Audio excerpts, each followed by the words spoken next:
Good morning, everyone. I hate to break up the party of great conversations, but it is now time to turn our attention to David Hawkins. I'm Karen Travis, and I'm the co-chair of the Group Foundation for the Advancing Mental Health. And it is my delight this morning to introduce you to David Hawkins as our Fellows Breakfast speaker on this very special occasion, the 75th anniversary of AGPA. I contacted David and asked what he wanted me to say about him this morning. So he said, here's the basics. Board-certified psychiatrist, fellow and past president of the American Academy of Psychotherapists, distinguished life fellow of the American Psychiatric Association, distinguished life fellow and past president of AGPA, and former vice chair of the Group Foundation.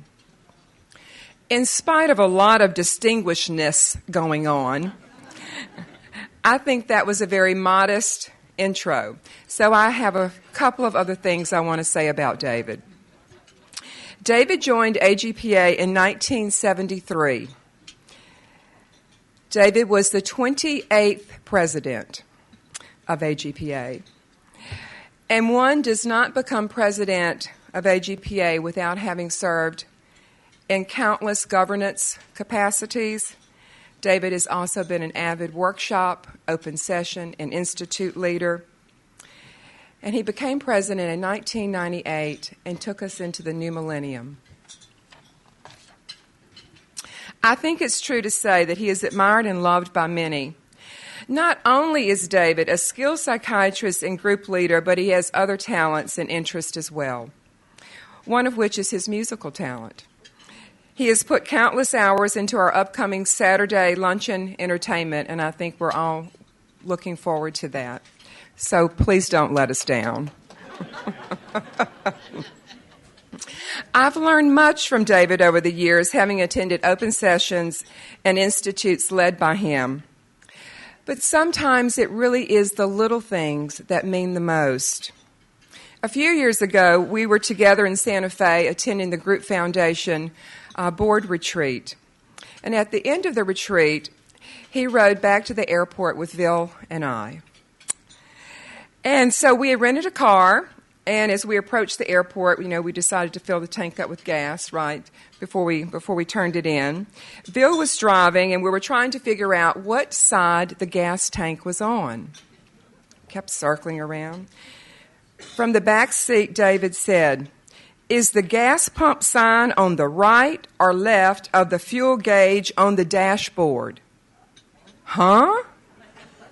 What? What do you mean? Well, whatever side that little emblem is on, that's the side the gas tank is on your car. Never too old to learn new things, David. And every time we drive up to get gas, we say, "Remember when David said." Secondly, you may think he is a cool fellow, but he can be really cool even when surrounded by alligators. A couple of years ago, David came to Baton Rouge to do a pro bono workshop to help me raise money for the Group Foundation. After his hard work, we took him into the Atchafalaya Swamp Basin, of course in a boat, and with a very good guide. And a very good guide. And I have a picture to prove what a jolly good fellow he is. David, will you please come up? It's your turn now.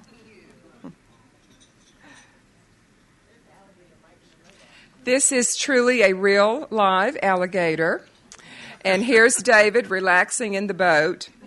So David, I hope that you'll accept this gift on this special occasion as a little reminder of what a great guy you are. Thank you very much. That's sweet.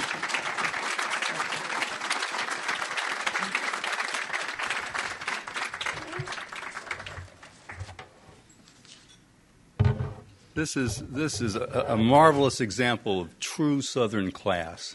right? First, I don't know if you caught the Southern guilting, but it was gorgeous, right? The blah, blah, blah, but now don't let us down. And then here's a present for what a wonderful person you are, right? I grew up with that, so I have some amount of immunity. So a couple of months ago, I started really getting anxious about today, and I was thinking, okay, now, how am I going to be as wise and funny as all these people that have preceded me? And then I remembered that some years back I did something absolutely brilliant. I invited B. Liebenberg to give the first Fellows Breakfast talk. And nobody is going to be funnier or wiser than B. So I can just relax. Right? So when I was asked to give this talk, I knew right away what the title was going to be. It come to me. I knew that I wanted to honor AGPA's place in my professional growth. Lo these many years, as my grandmother would say. For a long time, I harbored the belief that real group therapists were trained somewhere in this very systematized way, and in this training they were taught and supervised and mentored and seriously vetted, and then released into the world feeling much more prepared than I had felt I was. I did my psychiatric training at Duke, and we didn't have an organized group therapy program. But there were several people who did do therapy in groups, and so I latched onto them and learned what I could. But one was a lovely psychiatrist named Sean Wong from Taiwan, and he was a Sullivanian. And one day we were talking, and he'd made several references to Sullivanian and Freudian, and I said, Sean, what's the difference between a Sullivanian analysis and a Freudian analysis? And he said, oh, well, that's simple. Just look around the department, which I did in my mind's eye. He said, people who had a Freudian analysis got divorced. And that was my graphic introduction to object relations. Another was a psychologist, Martin Lakin, who did a lot of. He was an AGPA member. He did a lot of work with NTL, and it was very valuable for me to work with him because that was my chance to move out of just thinking about intrapsychic and interpersonal and trying to understand group phenomena, and also add in structural and group as a whole.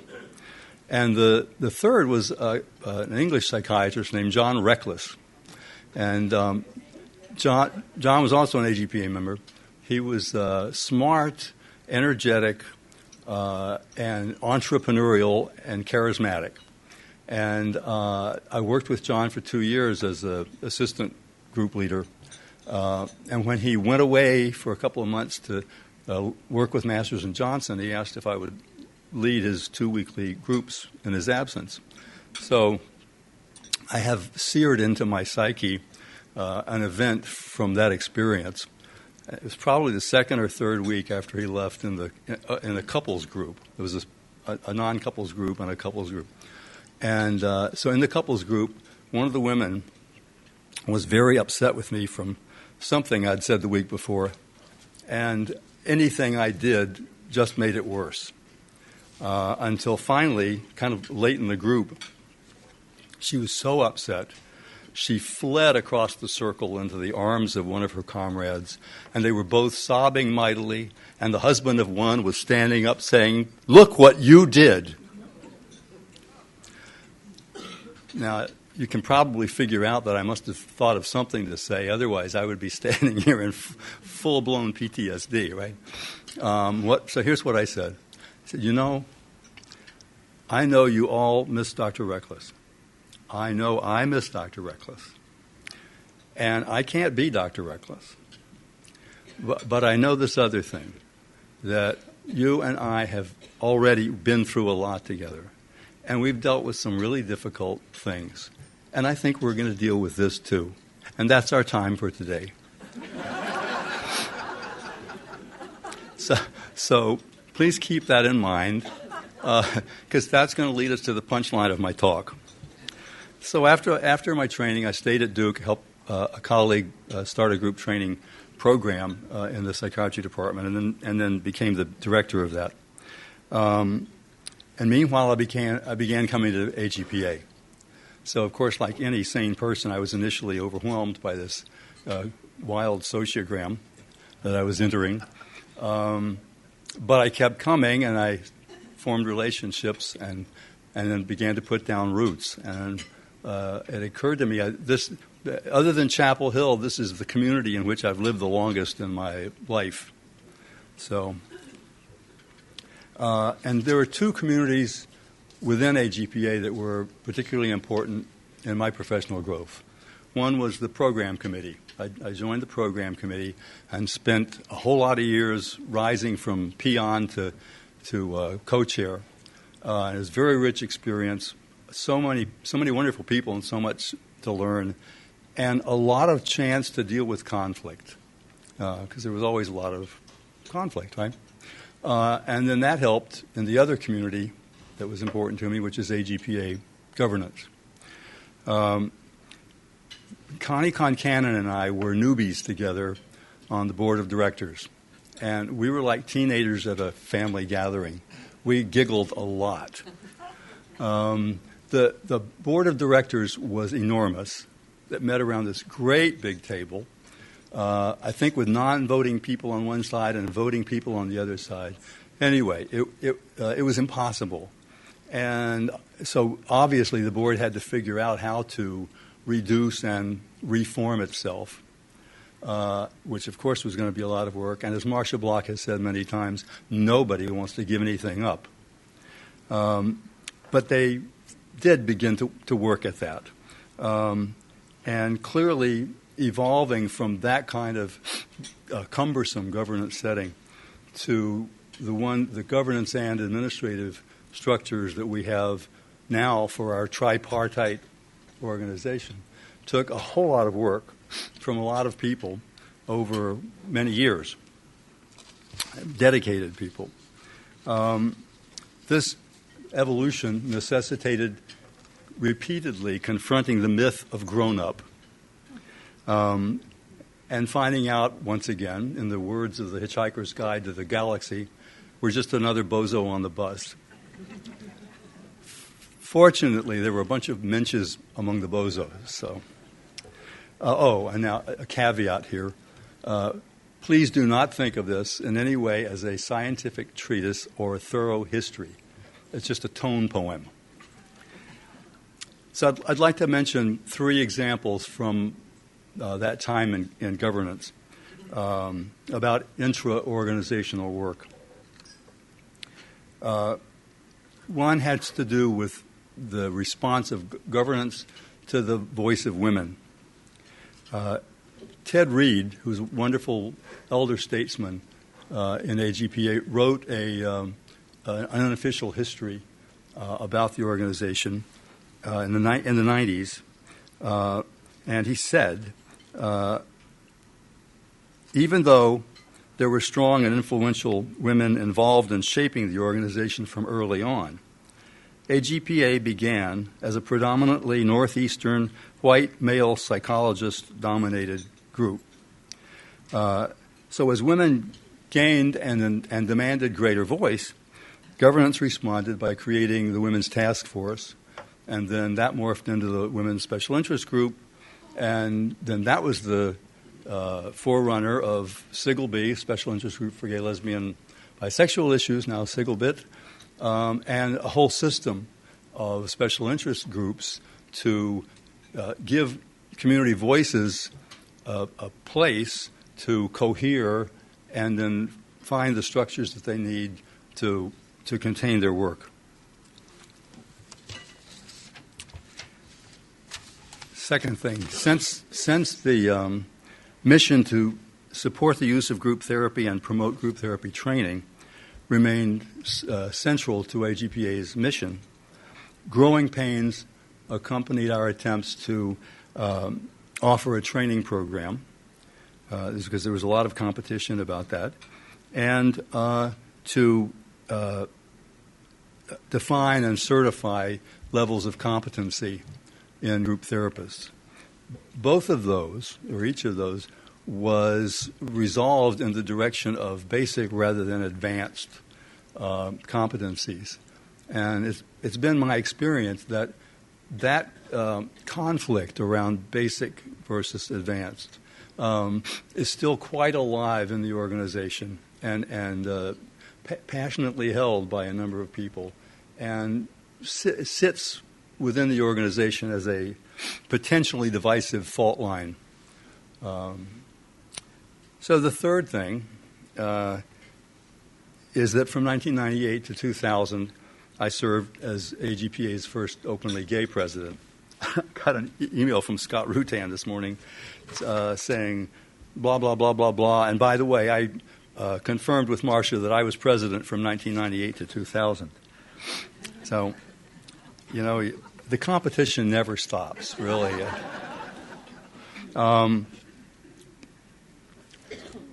So I was serving as president. Bonnie Buckley was president-elect. Things went pretty well on the board for a while, and then in 1999, we hit this period of just contention, and with one particular subgroup sort of in the center of it. And despite our consulting with a number of other people in the organization, we just were at a loss to figure out what in the heck was going on. Marcia suggested that we get a consultation with Arnold Menzel. He's a lovely man. He's an international conflict resolution expert. And so Bonnie and I got on the phone with him. And after a fairly short conversation, it seemed to me, he arrived at the same conclusion that Bonnie had already been considering, that the perturbing issue was that I was gay. And in the clarity of hindsight, that makes perfectly good sense. At the moment, however, I was blindsided. I'm sure, like many politicians, I was preferring to believe the good press of my supporters and not really open my curiosity to evidence that there was some other thing that was not resolved. And in this case, I think we were still working a cultural issue, a deeply seated cultural issue. And I represented it.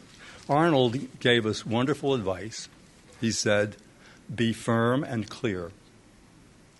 And so that's what we held in mind as we continued to work, and sure enough, it worked. The contention was resolved well enough for us to keep moving along.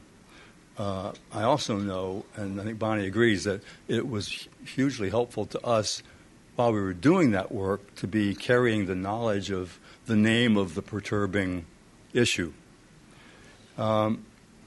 So as the organization was able to create functional structures and processes for governance and administration and to deal well enough with internal conflicts, we could begin to turn our attention across the external boundary and become more interactive with the outside world. In the 1990s, our membership had grown to 4,000, and during Walt Stone's presidency, there was a big push to increase that to 6,000, which was a great idea, except we didn't know something, which was that our potential customers were becoming less and less interested in membership in anything, and were interested more in immediate services like education or things that would help them certify themselves, that sort of thing. So to respond to that external change, as well as changes in healthcare legislation and delivery systems, we used the Group Psychotherapy Foundation to launch a capital campaign. And then we used that to pay off the mortgage of our office condo, which put the organization in a much better financial position. And we also learned doing that, well, one of the things that happened during that was a culture of philanthropy began to grow in the organization. And we began to learn in governance, like many higher institutions, that you can't just use invitation to get people to come in. You have to use invitation plus facilitation, like scholarships. And so we've worked hard to capitalize on that. No doubt our most dramatic example of commerce across our external boundary was our prompt and heartfelt response to the crisis of 9/11. We contributed person power and expertise coming from a group culture. That's a very important part of that. And funding from the New York Times fueled the expansion of our scholarship program. And so now our philanthropic branch, which has been renamed the Group Foundation for Advancing Mental Health, has taken on the responsibility of maintaining the health of the scholarship program, as well as underwriting a significant portion of AGPA's overall continuing education budget. So some words about a couple of other communities more or less outside of the boundary of AGPA. From 1986 to about 2010, I think that's right, I traveled to Atlanta once a month to lead experiential training groups for therapists. And I learned a lot there. Mainly, I would say I learned more deeply and more personally what I had already been experiencing in AGPA, which is that people of us who do our work in groups really need the support of being in groups ourselves, and that setting to refine our understanding so that we get better and better at working with other people in groups. And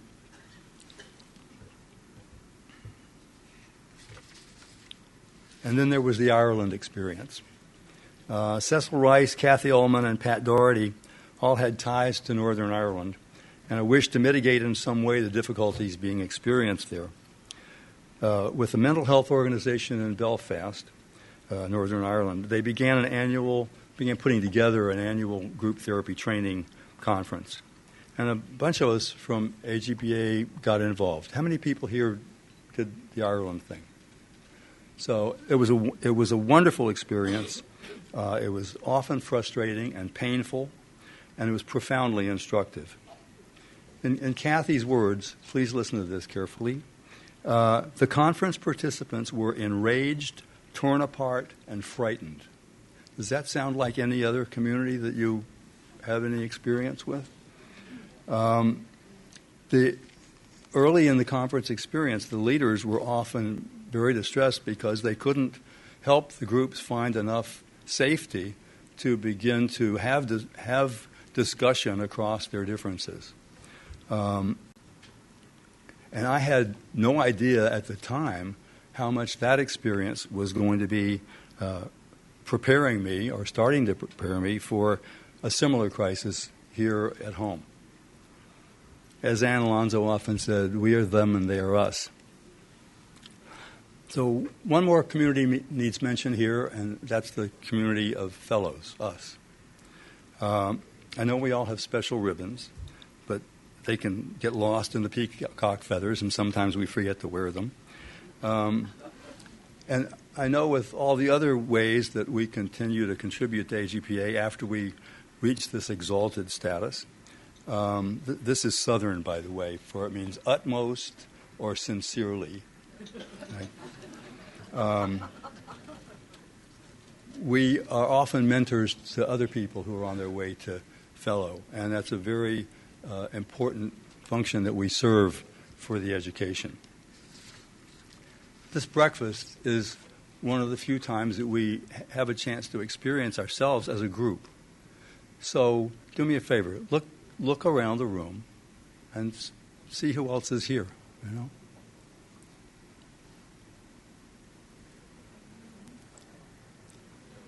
And then look around the room again and pay more attention to the faces that you don't know so well.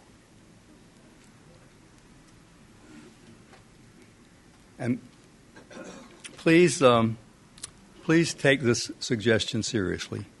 Sometime today or tomorrow, find one of these people with one of those fellow ribbons on and go up to them and put your hand out and say, "Hello, fellow." See what happens in their face and feel what happens inside you. Okay?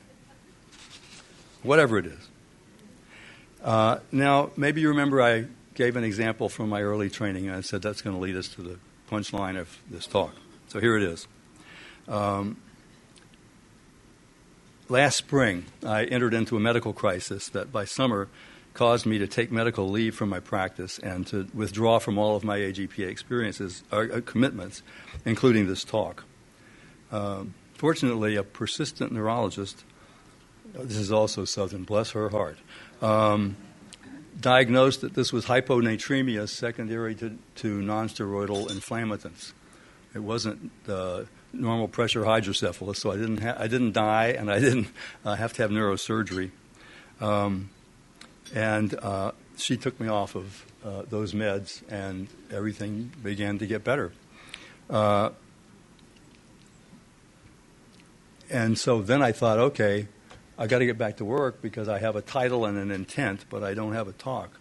Well, another thing had happened during that crisis, which is I had a head-on automobile collision, during which no one was damaged other than the deploying airbag played havoc with my hearing. Everything sounded like a malfunctioning calliope. That's pretty literal if you've ever heard of calliope. And there was no music I could listen to that was soothing. That was a huge loss. So at the same time I was starting to pick up this talk again, I thought I have to listen to some music. And I thought, okay, something lighthearted. So I picked Kander and Ebb's musical Curtains, mainly because Fred Ebb of Kander and Ebb was Harold Bernard's beloved Uncle Fred. And he and I joked about Uncle Fred a lot. So in this musical, a new director is trying to save a lousy show. And the composer has written 4 versions of the final song, none of which has seemed adequate. One of them has a line, "My buddies and me out on the stormy sea." One has, "We would bail, but we forgot to pail," and etc. And then the new director says, "Wait a minute. You wrote each of those in the same key, right? Let's play them all together and see what we get." And, of course, what you get is this rousing, upbeat finale. Right? So I had just finished listening to that music. I was getting ready to sit down with my computer and think, and still had the music going in my head, of course. And I can't actually play 4 different tunes at the same time in my head, but I can approximate it. And so as I was getting ready to sit down and the 4 things are playing, and it's very upbeat, and I heard the last line. And I knew I was on track. The last line is, "Because we all are in the same boat." And that, I propose, should be the unfight song for our community college. So thank you for this opportunity. Thank you for your attention.